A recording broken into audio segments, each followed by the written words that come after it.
আপনাকে কষ্ট হলেও রাজি থাকা লাগবে। এখানে আমি সহ স্বামী যারা আছি প্রত্যেকটা স্বামী চাই যে বিবাহের পরে আমার মা বাবা যেন আমার সাথে থাকে। 100টার 98টা বউ এটা চাই। কথা বলেন না, আপনি জান্নাত পাবেন। স্বামী পছন্দ করছে তার মা বাবা তার সঙ্গে থাকবে, সে আনন্দ পায়, খুশি হয়। আর আপনি এই কাজে খুশি না? মাল মানে শুধু টাকা পয়সা সম্পদ না, মালের 5টা ব্যাখ্যা আছে তাফসিরে।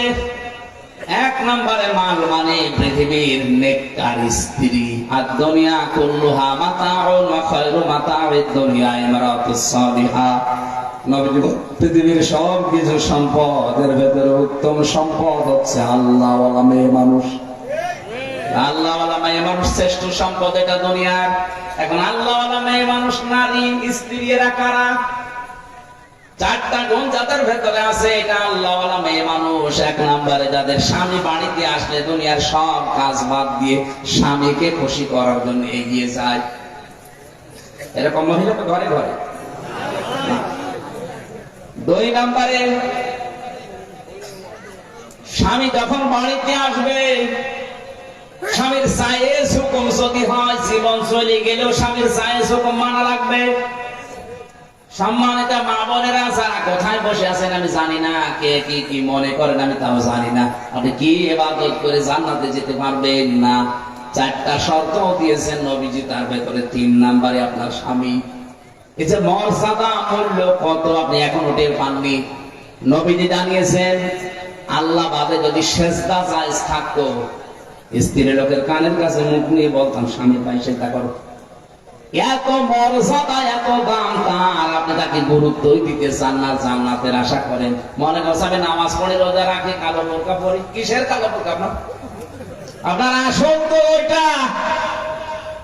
স্ত্রী মারা গেলে স্বামী যদি লাশ দেখে বলে না আমার স্ত্রী কিন্তু সত্যি ভালো ছিল, নবীজি বলেন আল্লাহ তাকে মাফ করে জান্নাতে দিয়ে দেবে। আমি সহ যত স্বামী এই যে বসে আছে, মিথ্যা কথা বলবেন না, কোরআন শরীফ আমার সামনে একেবারে মাথার উপরে নিয়ে বলছি, সত্য কথা বলবেন 100 ভাগ। এখন যদি বউ মারা যায় সত্যি বলতে পারবেন আল্লাহকে সাক্ষী রেখে আমার বউ 100 ভাগ আমার মন মতো ছিল? এরকম বলতে পারবেন? কারা হাত তোলেন তো। এই এলাকার বউ তো সব আল্লাহর ওলি, এই এলাকায় ওয়াজ দেওয়ার দরকার নেই, এই এলাকায় গান দেবে। দেখে সব স্বামী তার বড় করে খুশি, কারণ আমরা স্টেজে যে কয়েকজন হাত তুলতে পারি না। সম্মানিত মা বোনেরা ভালো আলহামদুলিল্লাহ এলাকার, আমি জানি বরিশালের মেয়েরা ভালো। এটা সমস্যা আছে সিলেটে, হাত তুলতে চায়। তার মানে 100 ভাগের 98 জন স্বামী তার স্ত্রীর উপরে নারাজ, 100 ভাগ খুশি না। এই এলাকায় ইসলামপন্থী মানুষের একটু বেশি, তো পর্দা পুশিদায় বরিশাল বিভাগে বেশি। আল্লাহ যেন এটা একেবারে কিয়ামত পর্যন্ত কায়েম রাখে। স্বামী অনেক দামি জিনিস, আপনি টের পাচ্ছেন না। তার আপনার আমল আখলাক যদি কমও থাকে, স্বামী যদি খুশি থাকে জায়েজ কাজে, আপনি জান্নাত পেয়ে যাবেন। 3 নম্বরে স্বামী যদি আপনাকে যেই কাজে রাজি থাকে আর ওটা যদি জায়েজ কাজ হয়, আপনাকে কষ্ট হলেও রাজি থাকা লাগবে। এখানে আমি সহ স্বামী যারা আছি প্রত্যেকটা স্বামী চাই যে বিবাহের পরে আমার মা বাবা যেন আমার সাথে থাকে। 100টার 98টা বউ এটা চাই। কথা বলেন না, আপনি জান্নাত পাবেন। স্বামী পছন্দ করছে তার মা বাবা তার সঙ্গে থাকবে, সে আনন্দ পায়, খুশি হয়।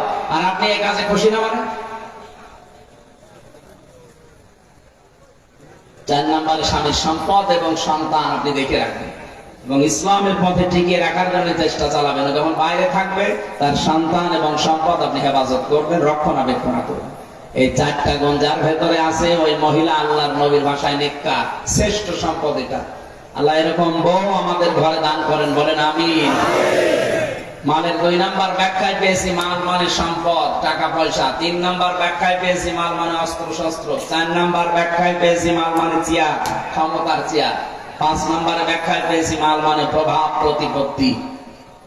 আল্লাহ এই 5টা জিনিস যাদেরকে দিয়েছে, ওরা যদি মনে করে যে এটা স্থায়ী ভাবে আমার কাছে থাকবে আর কোনোদিন হাতছাড়া হবে না, তারাই হোতামা জাহান্নামের দরজায় দাঁড়িয়ে আছে।